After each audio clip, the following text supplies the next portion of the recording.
Good morning students, class 8 lesson first part 5। आगे चलते हैं। द एंग्लो मराठास वार, आंग्ल मराठा युद्ध। Mumbai was the western Indian centre of the British trade. Mumbai अंग्रेज़ों की या ब्रिटिश व्यापार का पश्चिमी केंद्र था। But the surrounding areas were under the control of Marathas, किंतु चारों तरफ का क्षेत्र मराठाओं के कंट्रोल में या उनके अंतर्गत था। Due to which the British were not able to establish their control, पर वह अंग्रेज़ों पर अपना अधिकार जमाने में सक्षम नहीं रहे। आफ्टर मैसूर के बाद the Marathas were only power left to challenge the British authority. Mysore के बाद सिर्फ मराठा ही थे जो ब्रिटिश ताकत को चुनौती दे रहे थे। The British were trying to interfere in internal affair of Marathas. British या अंग्रेज मराठाओं के आंतरिक मामलों में हस्तक्षेप करना चाहते थे या हस्तक्षेप करने की कोशिश की। Unfortunately in the third battle of Panipat in 1761, दुर्भाग्य से तीसरा युद्ध हुआ पानीपत में 1761 में। The Maratha power was crossed, और मराठा ताकत को पूरी तरह से कुचल दिया गया। बाय अब्दाली के द्वारा। After the death of the able Maratha ruler, योग्य मराठा शासक की मृत्यु के बाद Madhavrao, Raghunath Rao, other Maratha sardars the Bhonsle, Gaikwad, Scindia and the Holkars did not support him. योग्य मराठा शासक की मृत्यु के बाद माधवराव, रघुनाथ राव और उनके चाचा माइनर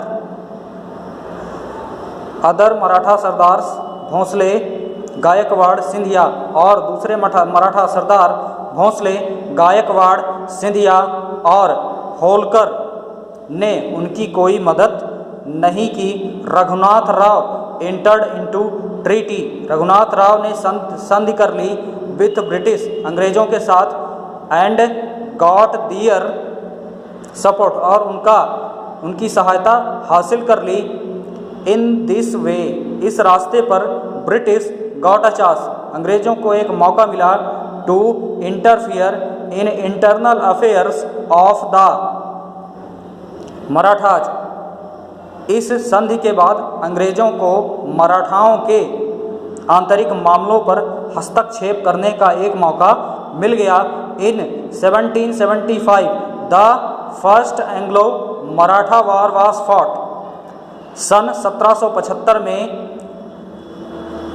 पहला आंग्ल मराठा युद्ध लड़ा गया। This war was remained indecisive as all the Maratha powers fought untd, and for nearly 20 years peace was maintained. This war remained, इस युद्ध के बाद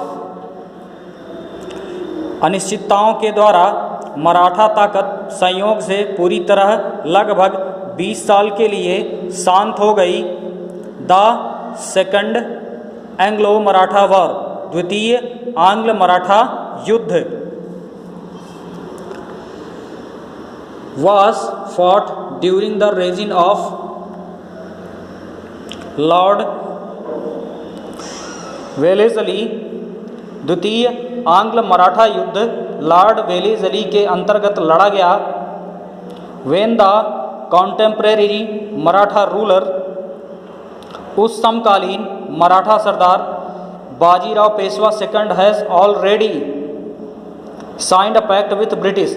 उस समय समकालीन मराठा सरदार बाजीराव पेशवा द्वितीय ने अंग्रेजों के साथ एक संधि की in order to require the help of British. उन्होंने अंग्रेजों की मदद का वादा किया। He had accepted all the terms and treaty, और उन्होंने अंग्रेजों की सारी शर्तों को और बातों को संधि के द्वारा मान लिया। द पावरफुल मराठा चीफ्स, ताकतवर मराठा मुखिया, the Bhosle and the Scindia और Scindia declared war against the British in 1803।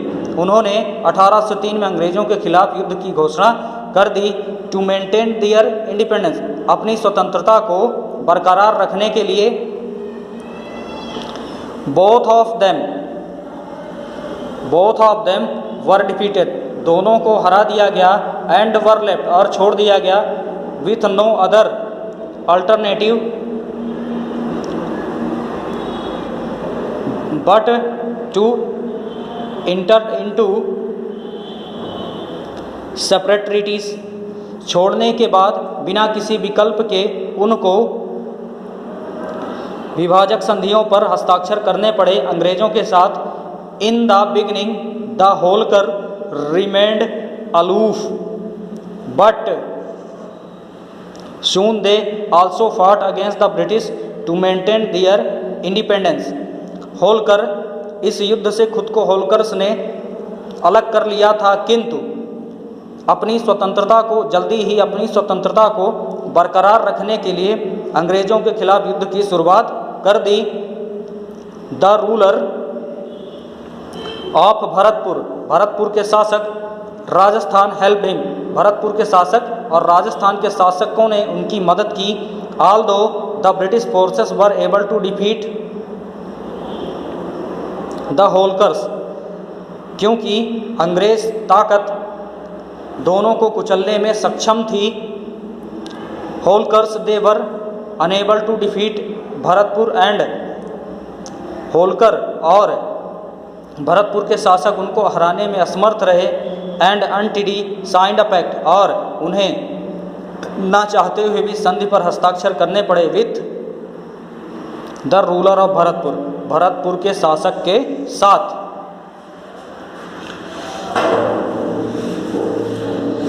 The third and the last Anglo Maratha war, तीसरा और आखिरी आंग्ल मराठा युद्ध was fought during the reign of Lord Hastings. तीसरा आंग्ल मराठा युद्ध वारेन हेस्टिंग्स के अंतर्गत लड़ा गया 1817 से 1818 के बीच। The Peshwas has already signed subsidiary alliance with the British, पेशवाओं ने पहले से ही सहायक गठबंधन के द्वारा संधि की थी ब्रिटिश अंग्रेजों के साथ। बट इन 1817, परंतु 1817 में the British resident started putting pressure, अंग्रेज अधिकारियों ने उनके ऊपर दबाव बनाना शुरू किया। ऑन द पेशवाओं के ऊपर to sign a new subsidiary alliance, एक नई सहायक संधि पर। And to relinquish to his position, और उन्हें उनकी स्थिति छोड़ने के लिए दबाव बनाया जाने लगा। As the leader of Maratha federation, और मराठा संघ को ध्वस्त कर दिया गया। The Bajirao Peshwa second angered by the continuous interfere by the British declared war on them, Bajirao Peshwa द्वितीय अंग्रेजों की बार बार की हस्तक्षेप से काफ़ी क्रोधित हुए और उन्होंने युद्ध की घोषणा कर दी। द भोसले एंड होलकर, भोसले और Holkar also declared war against British, Bhonsle और होलकर ने दोनों ने मिलकर उन्होंने भी अंग्रेज़ों के खिलाफ युद्ध की घोषणा कर दी। The British defeated Holkars, Bhonsles and Peshwas in separate Wars.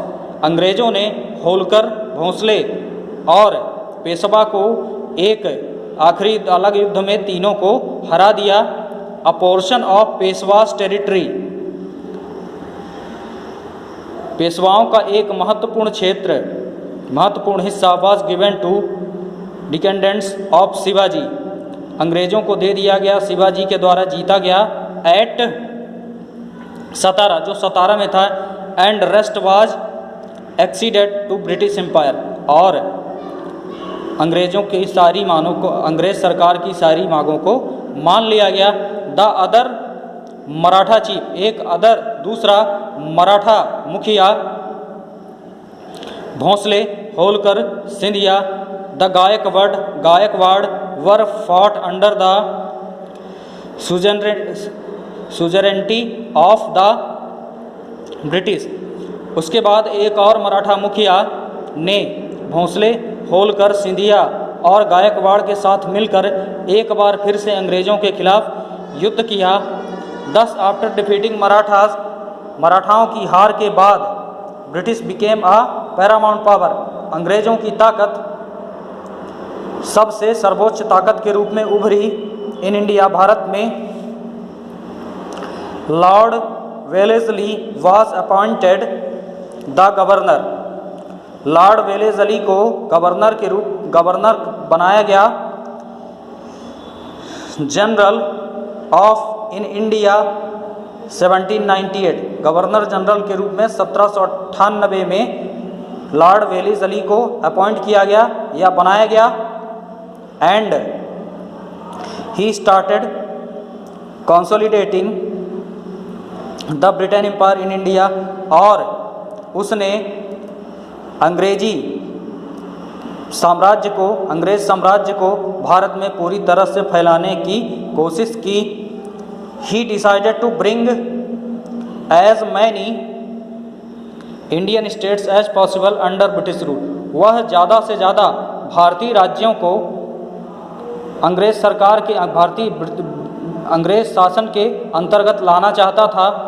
He began to align Indian states with company by war और ट्रीटी, वह ज़्यादा से ज़्यादा भारतीय राज्यों को युद्ध के द्वारा और संधि के द्वारा अंग्रेजी शासन में मिलाना चाहता था। ही फॉट मैसूर, वह मैसूर का युद्ध लड़ा। And Marathas under company control by waging war, और मराठाओं को युद्ध में अपने साथ ले लिया।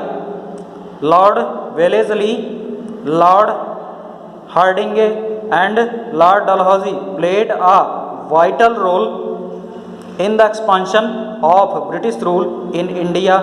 लॉर्ड वेलेस्ली, लॉर्ड हार्डिंग और लॉर्ड डलहौजी ने ब्रिटिश साम्राज्य को, अंग्रेजी साम्राज्य को फैलाने में महत्वपूर्ण भूमिका अदा की।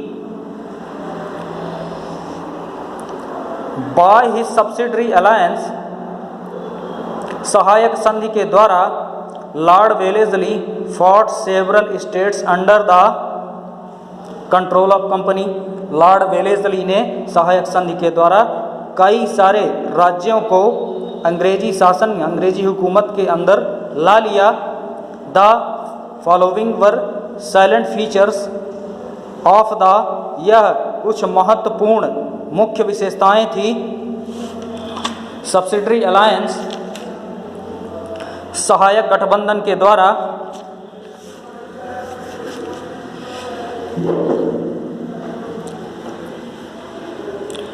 Under the subsidiary alliance system, सहायक संधि के द्वारा, सहायक संधि के अंतर्गत the ruler of the Indian state, भारतीय राज्यों का शासक was compelled to accept the paramount stationing of a British force within his territory.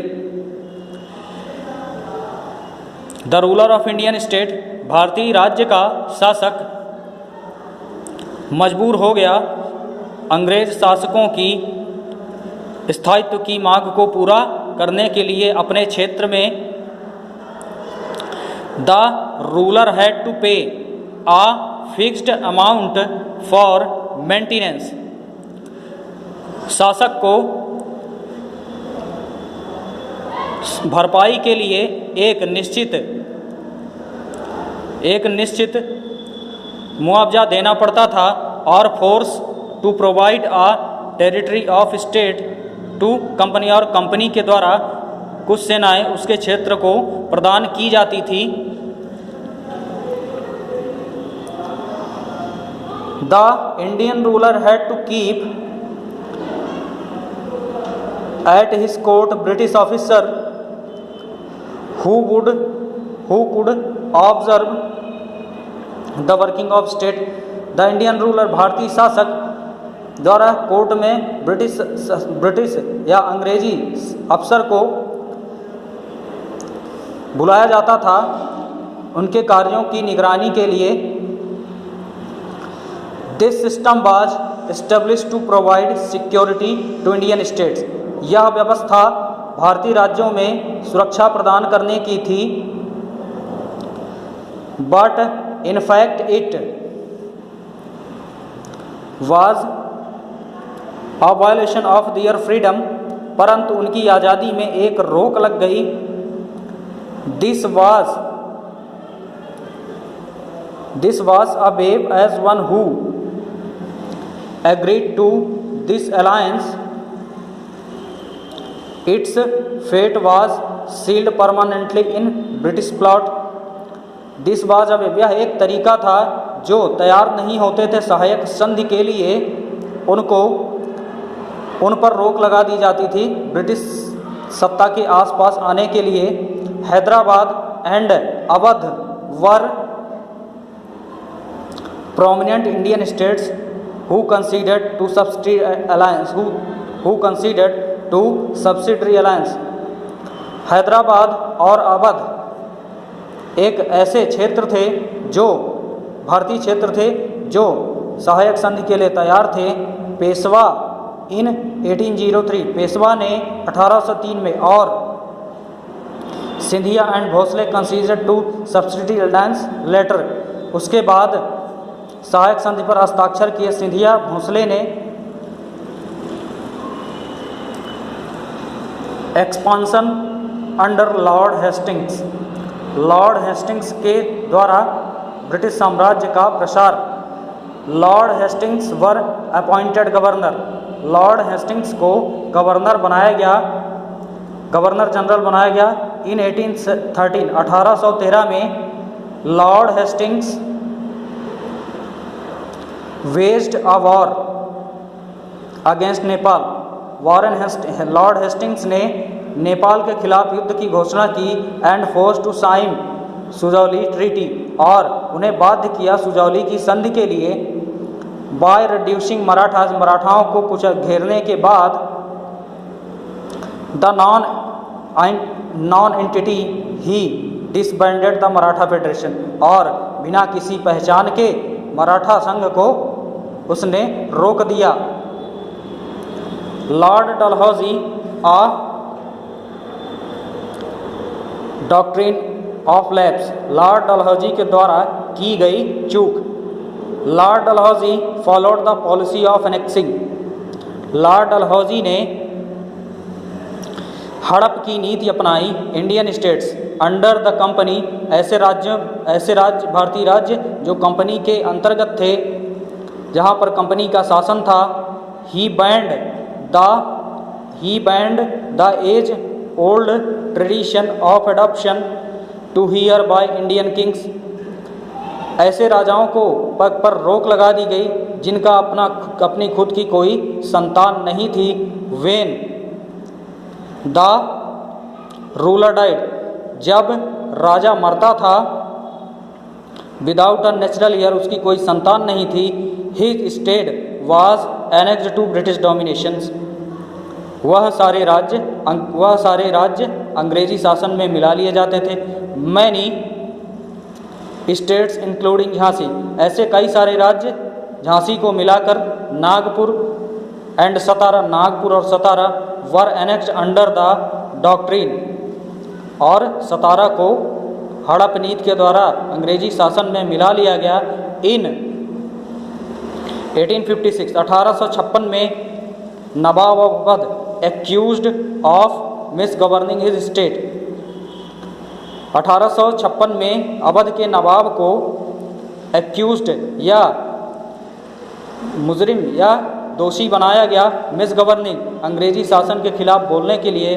And thus it was annexed to British rule, और उसके राज्य को हड़प लिया गया। Almost entire Indian state since 77 to 1857, संपूर्ण भारतीय राज्य 1757 से 1857 में had come under British rule, सारे राज्य ब्रिटिश शासन के अंतर्गत आ गए।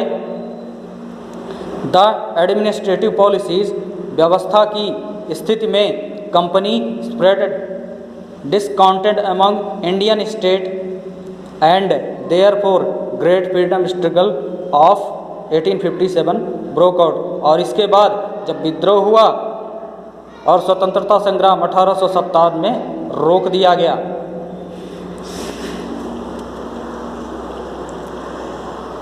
कॉजेज ऑफ ब्रिटिश सक्सेस, अंग्रेजों की सफलता के कारण। After the success in Carnatic war, Carnatic युद्ध की सफलता के बाद the British emerged as leaders in trade, अंग्रेजों ने व्यापार के लिए leaders in trade and battles of Plassey, अपने आप को एक व्यवस्थित रूप से व्यापार में स्थापित किया। And battle of Plassey, Plassey की युद्ध, and Buxar provided political power to the British company, और बक्सर के युद्ध के बाद और प्लासी की युद्ध के बाद अंग्रेजों को राजनीतिक ताकत मिल गई भारत में व्यापार करने के लिए। But what were the causes which in short span made British the fate makers in India, परंतु क्या कारण था कि अंग्रेज छोटी सी स्थिति से भारत में पूरी तरह से अपने आप को स्थापित कर गए। British company not only removed French, British company ने, अंग्रेज कंपनी ने ना ही फ्रांसीसियों को भगाया, Portuguese and Dutch from the contention of trade, और पुर्तगालियों को और डचों को व्यापारिक प्रतिस्पर्धा में हरा दिया। बट आल्सो पेव्ड वे, और दूर कर दिया secure political reason in India, और भारतीय राजनीतिक स्थिति से भी दूर कर दिया। इन दियर हैंड्स, और सारी राजनीतिक स्थिति अपने हाथों में ले ली। After success in the battle of Plassey, Plassey के युद्ध की सफलता के बाद, एंड बक्सर, बक्सर के युद्ध की सफलता के बाद, they made the nawabs of, और नवाबों को बनाया गया Bengal, Bihar, Orissa and Awadh, and Mughal emperor Shah Alam virtual prince, और इन सभी युद्धों की सफलता के बाद बंगाल का नवाब, बिहार के नवाब, उड़ीसा, अवध और मुगल सम्राट शाह आलम अंग्रेजों के हाथ की कठपुतली बनकर रह गए।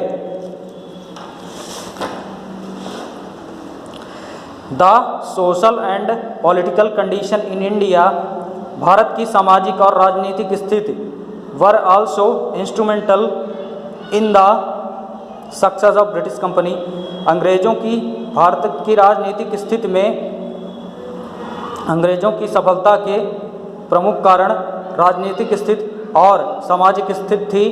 आ shape of political disintegration began in India after the death of Aurangzeb,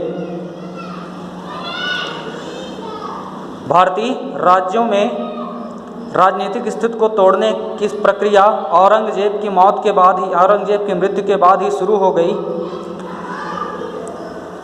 many small states with lesser military powers, कई छोटे राज्य छोटी सेनाओं के साथ वर एस्टेब्लिश इन इंडिया, कई छोटे राज्य छोटी सेनाओं के साथ भारत में स्थित थे। The ruler of these states were the ruler of these states were haughty and indulged in luxury. इन राज्यों के सभी शासक घमंडी और मतलबी थे और they lacked sense of national spirit, और उनमें राष्ट्रीय भावना नहीं थी। दियर फोर्सेस वर वीक, उनकी सेनाएं कमज़ोर थी। मिसगाइडेड, और बहकावे में थी। एंड डिसिप्लिन, और उनका के पास कोई शिष्टाचार नहीं था। The prominent arm force in India, Bharat में प्रमुख सेनाएं जो भारत में थी, अफगान, सिख, रोहिल्ला, जाट्स और Jat, Rajput and other against each other, लेकिन ये सभी एक दूसरे के खिलाफ थे। The Mughal emperor were powerless, Mughal बादशाह या मुगल सम्राट पूरी तरह से कमज़ोर हो गया। लैकिंग वेल्थ, सभी तरफ से वीक एंड रिसोर्सलेस, और उसके पास आय के कोई साधन नहीं थे। British company encashed these weakness to pave away for its success, अंग्रेज कंपनी को इन्हीं कमजोरियों ने आगे बढ़ने में काफ़ी मदद की। ब्रिटिश कंपनी टुक फुल एडवांटेज, अंग्रेज कंपनियों ने पूरा फ़ायदा उठाया इन इंटरनल राइवलरीज, आंतरिक प्रतिद्वंद्विता and political adaptivity of the Indian kings and nawab. तो अंग्रेज़ों ने पूरी तरह से इंटर्न आंतरिक प्रतिद्वंद्विता और राजनीतिक स्थिति का भारतीय नवाबों और राजाओं के बीच काफ़ी फ़ायदा उठाया। दे helped one state financially and military, उन्होंने एक राज्य की मदद की आर्थिक रूप से और सैनिक रूप से। टू वीकन अदर्स, दूसरों को कमज़ोर करने के लिए। And later on establish supremacy on both, और एक दूसरे पर अपनी ताकत को बढ़ाने के लिए इस्तेमाल किया। The policy of divide and rule proved to be boon for the British company, हड़प और फूट डालो और शासन करो की नीति ने अंग्रेज कंपनी को वोट डालो और शासन करो की नीति अंग्रेजों के लिए वरदान साबित हुई। The reason of success of British army, अंग्रेजी सेना की सफलता के प्रमुख कारण थे with their light and smaller, उनके छोटे और हल्के हथियार। And in the 18th century and trained forces, और उनकी ट्रेंड और उनकी सिखाई हुई सेना। The English also had cannons which help a lot of their success, और अंग्रेज़ों की सफलता के प्रमुख कारण भारत में एक दूसरे पर विश्वास न करना और उनके हल्की तोपें। The political archery disintegration and weak center were few causes in India, राजनीतिक उतार चढ़ाव और उनको तोड़ना, कमजोरियों को पकड़ना, यही भारत में सबसे बड़ी कमी थी। इन 18th सेंचुरी, 18वीं शताब्दी में that made British company capitalise on, और 18वीं शताब्दी में अंग्रेज़ों ने बहुत लाभ कमाया। मच वाज एक्सपेक्टेड, हद सोच से ज़्यादा, from Marathas in uncertain political scenario but they failed, मराठाओं ने अपनी राजनीतिक ताकत या अपनी राजनीतिक दृश्य को बढ़ाना चाहा परंतु वह इसे पूरा करने में असमर्थ हो गए। Expectation due to their internal hostilities, और अपनी युद्ध नीति में पूरी तरह से असफल हो गए।